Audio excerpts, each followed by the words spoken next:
할렐루야.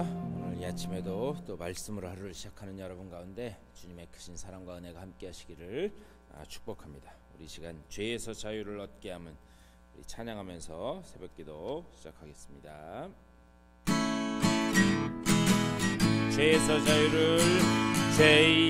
자유를 얻게 함은 보혈의 능력 주의 보혈 시험을 이기고 승리하니 참 놀라운 능력이로다.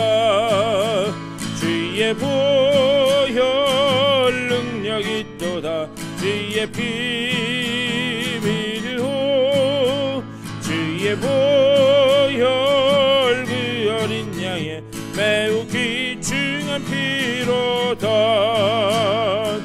육체의 정욕을 이기림은 보혈의 능력 주의 보혈 정결한 마음을 얻게 하니 참 놀라운 능력이로다.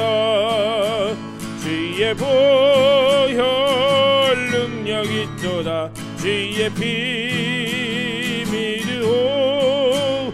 주의 보혈 그 어린 양의 매우 귀중한 피로다. 눈보다 더 희게 맑히는 것 보혈의 능력 주의 보혈 부정한 모든 것 맑히시니 참 놀라운 능력이로다. 주의 보혈 능력이 있도다. 주의 피 믿으오.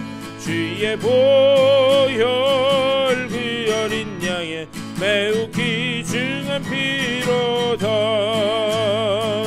구주의 복음을 전할 제목 보혈의 능력 주의 보혈 날마다 나에게 찬송 주니 참 놀라운 능력이로다.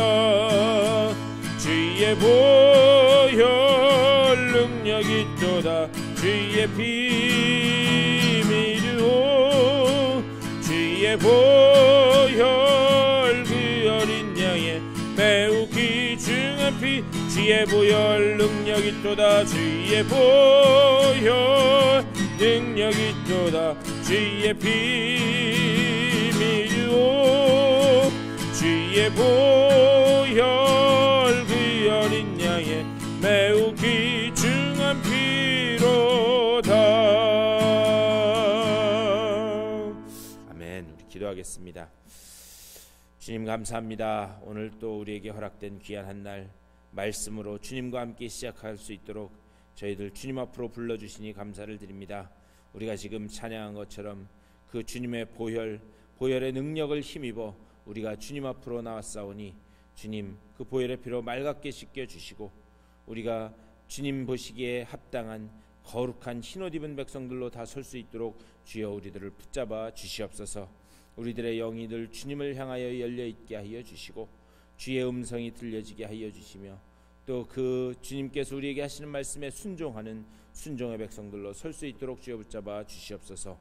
오늘 이 아침에도 주님의 말씀을 나눌 때에 듣는 귀 깨닫는 마음 허락하여 주시고 또 그대로 살아가는 믿음 가운데서 오늘 하루 멋지게 승리하는 귀한 한 날로 주님 삼아 주시옵소서. 감사하고 우리 주 예수 그리스도의 이름으로 간절히 기도드리옵나이다. 아멘. 하나님의 말씀 보시겠습니다.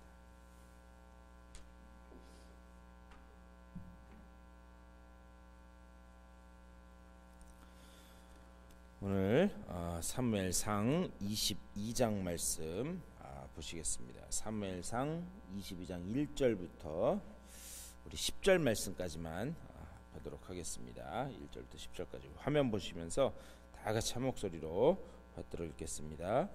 그러므로 다윗이 그곳을 떠나 아둘람굴로 도망하매 그의 형제와 아버지의 온 집이 듣고 그리로 내려가서 그에게 이르렀고 환난당한 모든 자와 빚진 모든 자와 마음이 원통한 자가 다 그에게로 모였고 그는 그들의 우두머리가 되었는데 그와 함께 한 자가 400명 가량이었더라. 다윗이 거기서 모압 미스베로 가서 모압 왕에게 이르되 하나님이 나를 위하여 어떻게 하실지 내가 알기까지 나의 부모가 나와서 당신들과 함께 있기를 청하나이다 하고 부모를 인도하여 모압 왕 앞에 나아갔더니 그들은 다윗이 요새에 있을 동안 모압 왕과 함께 있었더라. 선지자 갓이 다윗에게 이르되 너는 이 요새에 있지 말고 떠나 유다 땅으로 들어가라. 다윗이 떠나 헤렛 수풀에 이르니라. 사울이 다윗과 그와 함께 있는 사람들이 나타났다 함을 들으니라. 그때에 사울이 기브아 높은 곳에서 손에 단창을 들고 에셀나무 아래에 앉았고 모든 신하들은 그의 곁에 섰더니 사울이 곁에 선 신하들에게 이르되 너희 베냐민 사람들아 들으라. 이새의 아들이 너희에게 각기 밭과 포도원을 주며 너희를 천부장 백부장을 삼겠느냐.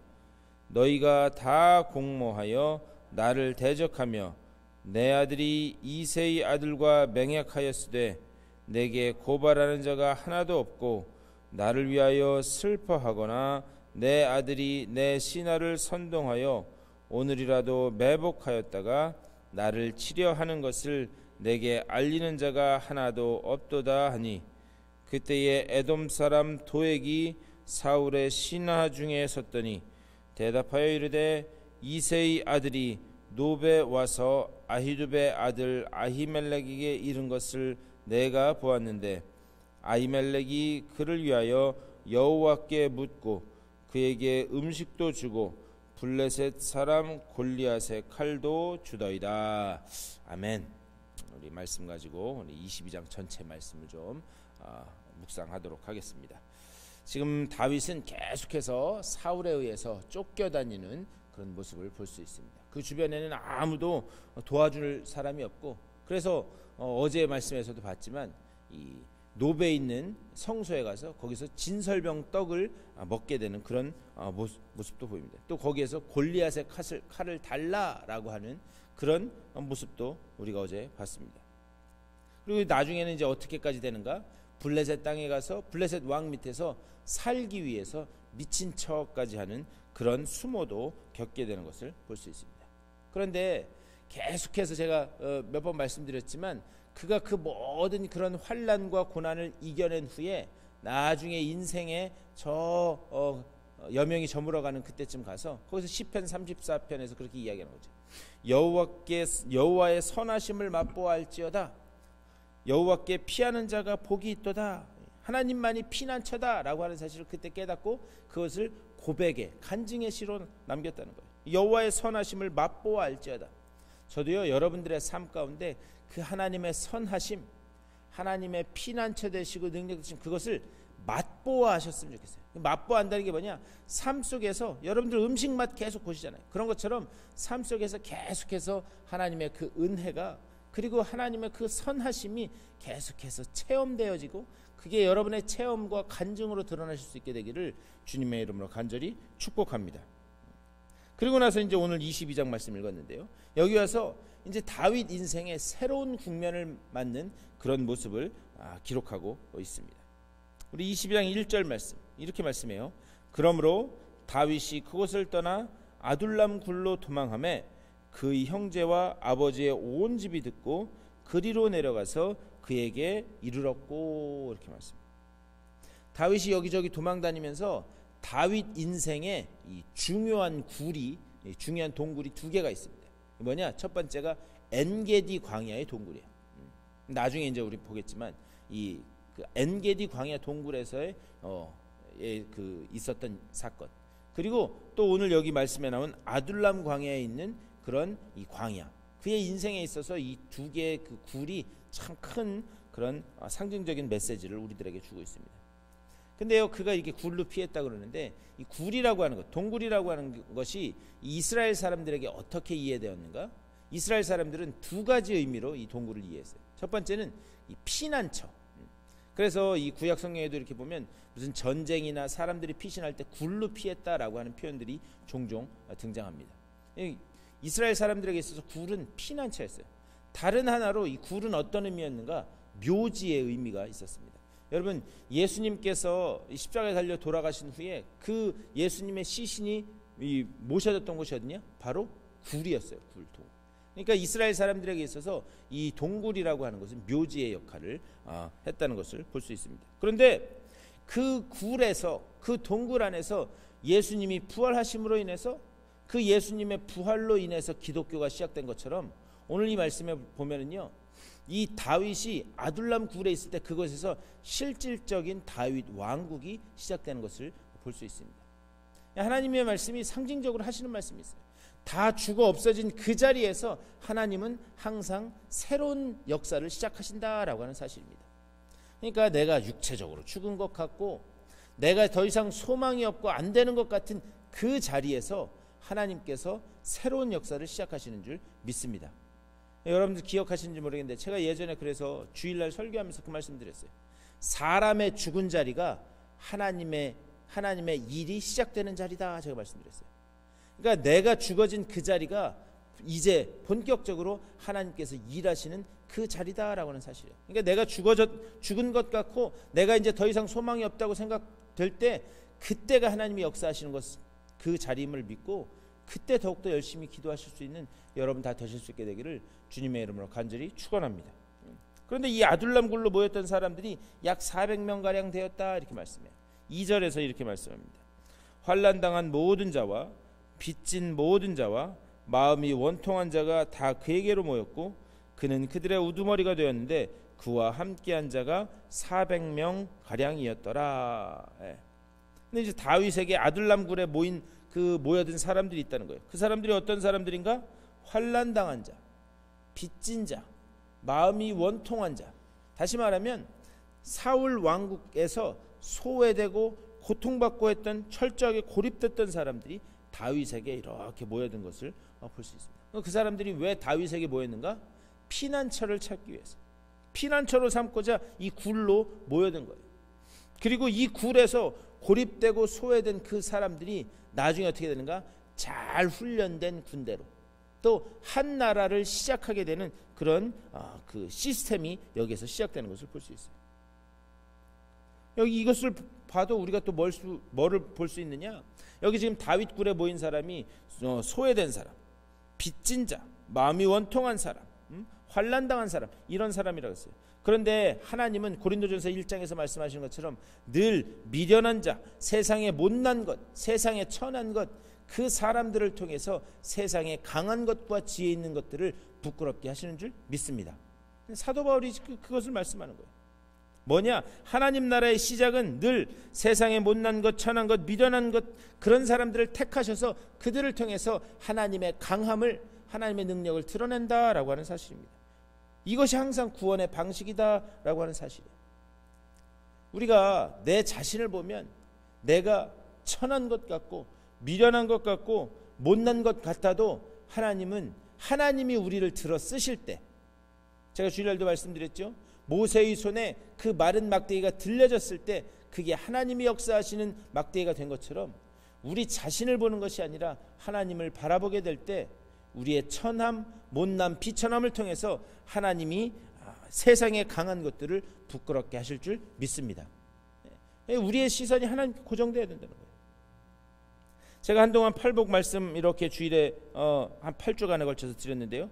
팔복에서 예수님이 일관되게 하셨던 말씀이 있어요. 그 뭐냐? 심령이 가난한 자, 애통한 자, 하나님의 나라가 그런 사람들의 것이다, 이렇게 말씀하셨어요. 그런 자들로부터 하나님의 나라가 시작된다라고 하는 그런 말씀입니다. 무슨 얘기인가? 이 미련하고 천하고 원통하고 빚지고 이런 사람들이 결국에는 기댈 게 무엇밖에 없는가?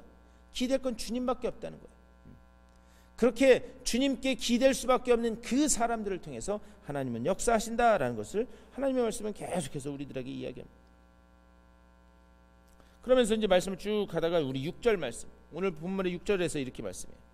사울이 다윗과 그와 함께 있는 사람들이 나타났다 함을 들으니라. 그때에 사울이 기브아 높은 곳에서 손에 단창을 들고 에셀나무 아래에 앉았고 모든 신하들은 그의 곁에 섰더니. 근데 여기 보면은요 6절에서 사울이 기브아 높은 곳에서 손에 뭘 들었다고 하고 있느냐? 단창을 들고 있다. 이렇게 말해요. 단창을 들고 있다. 그리고 그가 서 있는 곳이 어디냐? 에셀나무 아래이다. 이렇게 기록하고 있어요. 여기서 그가 손에 단창을 들고 그가 서 있는 곳이 에셀나무 아래에 있다. 이게 아주 중요한 상징적인 그런 이야기입니다. 사울의 일생을 보면은요, 그는 늘 곁에 이 손에 창을 들고 단창을 들고 있었던 것을 볼 수 있습니다. 손만 뻗으면 닿을 만한 곳에 단창을 들고 있었어요. 그래서 예를 들면 이 다윗이 궁전에서 수금을 탈 때 사울에게 악한 영이 임하고 그 자기 손에 들고 있던 단창을 다윗에게 던졌다라고 하는 그런 말씀이 있습니다. 사울의 그 삶은 뭐냐? 늘 손에 이 무기를 들고 있는 그런 삶이었어요. 그런데 이 무기인 창은 뭘 하는 그런 도구이냐? 사람을 죽이는 도구라는 거예요. 사람을 죽이는 도구. 사울의 일생은 뭐냐? 항상 사망의 냄새를 풍기면서 그렇게 산 사람입니다. 일생을 사람을 살리는 쪽으로 살지 않고 일생을 사람을 죽이는 그런 쪽으로 살았던 사람이 바로 사울이었습니다. 이것을 상징하는 것이 바로 창이었다라고 하는 사실이에요. 그런데요, 우리가 이 말씀을 우리가 묵상하면서 이 창을 무기로만 생각하지 않으셨으면 좋겠어요. 단순히 뾰족한 무기로만 생각하지 않았으면 좋겠어요. 무슨 말씀이냐? 이 창이 내 마음속에 있다는 거예요. 내가 사람을 죽이는 생각, 내가 사람을 죽이는 말, 내가 사람을 죽이는 행동, 그 하나하나가 다 우리 마음속에 창이다 이렇게 말씀드렸어요. 내 마음속에 그런 것들이 있다면 내 마음속에 사울의 창을 품고 있다는 거예요. 그것으로 사람을 얼마든지 죽일 수 있다라고 하는 사실. 같은 인생을 살아도 마음의 단창을 가지고 사는 사람이 있는 반면에 같은 인생을 살아도 사람을 살리는 약을 가지고 사는 사람들이 있어요. 말로 사람을 살리고 말로 사람을 세우고 그리고 그 속에서 실질적인 행동으로 사람을 살리고. 하나님이 어떤 사람을 기뻐하시겠는가? 죽이는 사람을 기뻐하시겠는가? 살리는 사람을 기뻐하시겠는가? 이제 아버지 오셔가지고 이제 식사하고 여러 가지 이런저런 대화하면서 이 아버지가 몇 번 말씀하셨는데 그 이 대천에 이제 지금은 하늘나라 가셨는데 거기 박 목사님이라고 하는 그 목사님 계세요. 저희 아버지 선배님이신데 저희 아버지를 아주 동생처럼 이렇게 여겨주신 분인데 아버지가 계속 하시는 말씀이 뭐냐? 그분이 이 한국에서 이 한국 교단에서 큰 일을 여러 가지 하셨었는데 늘 그분은 사람을 살리는 일을 하셨다는 거예요. 사람을 살리는 일. 설사 그분이 어떤 분을 도와줬는데 그분이 뒤돌아서서 등에 칼을 꽂는 한이 있어도 절대 그분을 저 사람 나쁜 사람이다, 저 사람 죽일 사람이다 그렇게 안 하셨다는 거예요. 늘 그래도 저 사람 길을 열어줘야지, 목회자 길을 열어줘야지 계속해서 그분을 살리는 그런 역할을 하셨다는 거예요. 그런데 참 감사한 것은 그분이 그런 식으로 이렇게 해서 하니까 그 후손들의 길이 그렇게 열려지는 것을 볼 수 있다라고 하는 말씀을 들은 적이 있습니다. 하나님이 어떤 사람을 기뻐하시는가? 하나님이 어떤 사람의 그 길을 열어주시고 그 자녀들의 길을 열어주시는가? 사람을 살리는 사람의 그 자녀들의 길을 열어주시는 줄 믿습니다. 우리도 그런 삶을 살아야 된다는 거예요. 그런데 이 마음에 사람을 죽이는 창을 가지고 있는 사람들의 그 결말이 어떠한가? 제가 아까 사울이 손에 단창을 들고 에셀나무 아래에 서 있었다 이렇게 말씀드립니다. 에셀나무 아래.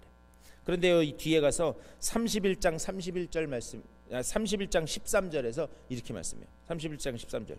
그의 뼈를 가져다가 야베스 에셀나무 아래에 장사하고 7일 동안 금식하였더라. 이게 사무엘상의 제일 마지막 장 마지막 구절입니다. 뭐냐? 칼 들고 앉아있던 그 사울의 그 마지막이 어떠한가? 결국에는 그가 칼을 들고 서 있던 에셀나무 아래에 붙이는 그런 결말로 나타난다. 그것을 말씀하는 거예요. 22장 6절의 말씀이 바로 그것을 이야기하는 거예요. 죽음의 삶을 살고 있는 그 사울의 죽음의 결말이 어떠한가? 그런데 이때에 이제 우리 오늘 말씀으로 돌아가서 이때 도액이라고 하는 사람이 등장합니다. 그래서 이 사울이 이제 이 계속해서 푸념을 하는 거예요. 나를 도와줄 사람도 없고 내 아들도 다윗과 맹세를 해서 누구 하나 나를 위해서 고발하거나 다윗 잡아 죽이는 일에 도움받는 사람이다. 그런 이야기를 합니다. 그 이야기를 아히멜렉 앞에서 하는 거예요. 그런데 그때에 도액이라고 하는 사람이 등장해요. 우리 오늘 말씀 9절과 10절 말씀. 그때에 에돔 사람 도액이 사울의 신하 중에 섰더니 대답하여 이르되 이새의 아들이 노베 와서 아유두베 아들 아히멜렉에게 이른 것을 내가 보았는데 아히멜렉이 그를 위하여 여호와께 묻고 그에게 음식도 주고 블레셋 사람 골리앗의 칼도 주더이다. 이 내용은 어제 드린 말씀이에요. 성소의 진설병을 다윗에게 내어주는 그 아히멜렉의 모습을 이 도액이 뒤에서 본 거예요. 그리고 그것을 지금 사울에게 일러 바치는 겁니다. 그리고 그 말을 들은 그 사울이 화가 나서 제사장들을 부릅니다. 그 제사장들, 이 아유도베 제사장들을 불러요. 13절에서 이렇게 말씀합니다. 사울이 그에게 이르되 내가 어찌하여 이새의 아들과 공모하여 나를 대적하여 그에게 떡과 칼을 주고 그를 위하여 하나님께 물어서 그에게 오늘이라도 매복하였다가 나를 치게 하려 하였느냐. 지금 사울이 아히멜렉에게 따져 묻는 거죠. 너랑 다윗이랑 한 통속이다. 그러자 15절에서 이렇게 이야기합니다. 내가 그를 위하여 하나님께 물은 것이 오늘이 처음이니까 결단코 아니니이다. 원하건대 왕은 종과 종의 아비의 온 집에 아무것도 돌리지 마옵소서. 왕의 종은 이 모든 크고 작은 일에 관하여 아는 것이 없나이다 하니라. 아히멜렉이 하는 얘기가 뭐냐? 그런 적이 없다. 그건 사실이 아니다. 그것을 이야기하는 거예요. 하지만 그것을 믿지 않은 사울이 결국에 어떻게 하는가? 아히멜렉과 그와 함께한 모든 그런 제사장들을 다 죽이라 그렇게 명령합니다. 근데 중요한 것은 사울이 자신들의 그 신하를 통해서 아히멜렉과 모든 제사장을 죽이라라고 했는데 이 군사들이 그것을 꺼려했다는 거예요. 그렇지 않겠어요? 제사장을 죽이는 일인데 아무리 이 사울의 군사들이 사울 편에 있다고 할지라도 이 제사장들을 죽이는데 그것을 기뻐하면서 할 사람이 누가 있겠어요? 그래서 다 그것을 꺼려했다는 거죠. 그런데 그때 아까 말씀드린 그 도액이 등장합니다. 그 도액이 딱 등장해서 어떻게 하는가? 제사장들을 죽이는 일을 합니다. 그런데 그 제사장들을 죽이는 것뿐만이 아니라 거기에 있는 어린아이 젖먹이까지 다 싹 다 죽이는 그 끔찍한 일을 이 도액이라고 하는 사람이 맡아서 하게 돼요.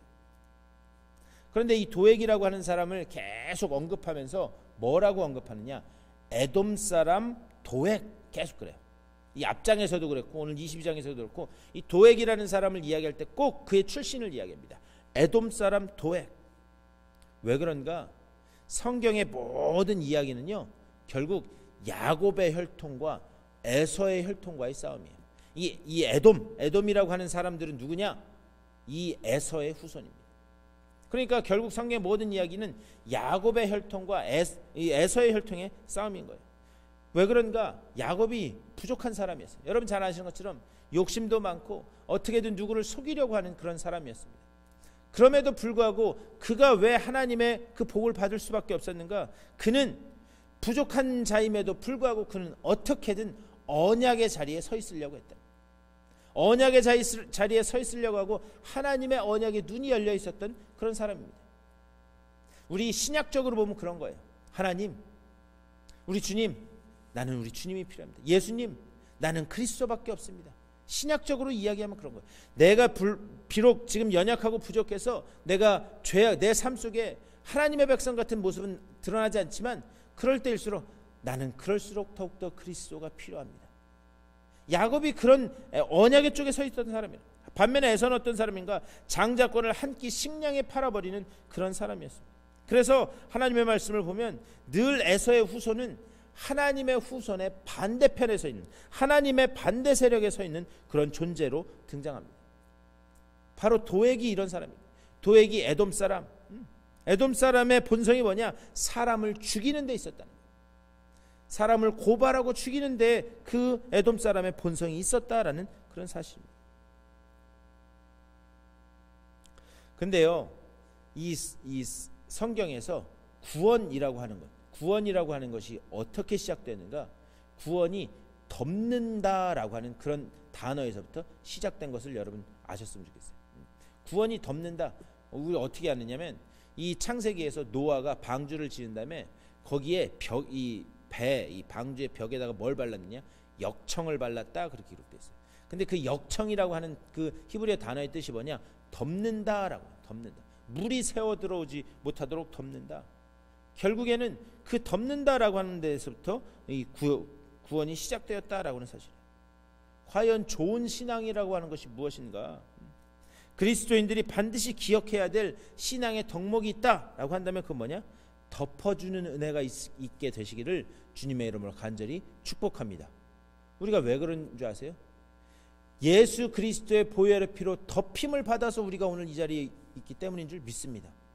하나님이 여전히 죄악 가운데 있고 불순종 가운데 있는 우리들을 그 은혜로, 은혜와 자비와 사랑으로 덮어주셨기 때문에 우리가 구원받은 하늘의 백성이 된 줄 믿습니다.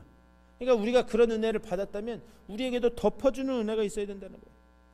우리의 불순종과 오역의 역사를 끊어내기 위해서 예수 그리스도를 죄된 인간의 모습으로 보내셨다는 거예요.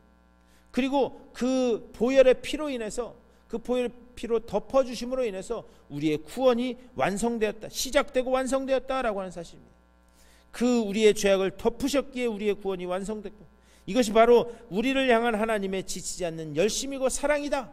하나님의 말씀은 계속해서 우리들에게 그것을 말씀하고 있어요. 결국 우리가 덮임받은 자이기 때문에 우리도 나아가 사람을 죽이고 넘어뜨리는 것이 아니라 그를 덮고 그를 살리고 회복시키는 일에 우리가 쓰임 받아야 될 줄 믿습니다. 이 하나님의 덮으심이 우리를 살리셨다는 거예요. 우리가 이것을 기억하면서 하나님, 내가 덮임받은 자이니 내 속에 있는 그런 단창, 사람을 죽이고 넘어뜨리고 시험에 들게 하는 그 단창을 벗어버리고 그리고 그것을 던져버리고 오직 주님의 그 덮으심의 은혜를 기억하면서 나도 주의 은혜로 세상을 덮는 주의 일꾼이 되게 하여 주시옵소서. 이렇게 기도하실 수 있는 여러분 다 되실 수 있게 되기를 주님의 이름으로 간절히 축원합니다. 오늘 말씀을 생각하면서 기도하실 때에도 그렇게 기도하셨으면 좋겠어요. 하나님, 주님의 그 은혜가 하나님의 이 긍휼이 꼽힐 수 있는 내 삶과 행동이 되게 하여 주시옵소서.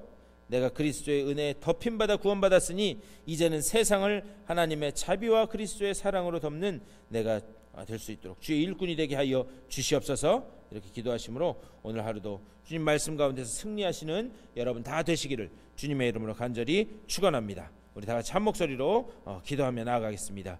주님의 은혜를 감사드립니다. 아버지여, 우리가 주의 그 은혜의 덮으심으로 인하여 오늘 이 자리에 있고 주의 백성, 주의 자녀 되었음을 믿사오니 아버지여, 우리의 삶을 되돌아보게 하여 주시되 우리의 삶이 사람을 살리는 일에, 아버지여 사람을 세우는 일에, 아버지여 그들에게 복비는 일에 온전히 쓰임받는 우리들이 될 수 있도록 주여 붙잡아 주시옵소서. 오늘 우리가 말씀을 본 것처럼 아버지여, 오직 주님만을 피난처로 삼고 아버지여 그 주님께 아버지 정말 의탁하는 우리가 되게 하여 주시옵소서.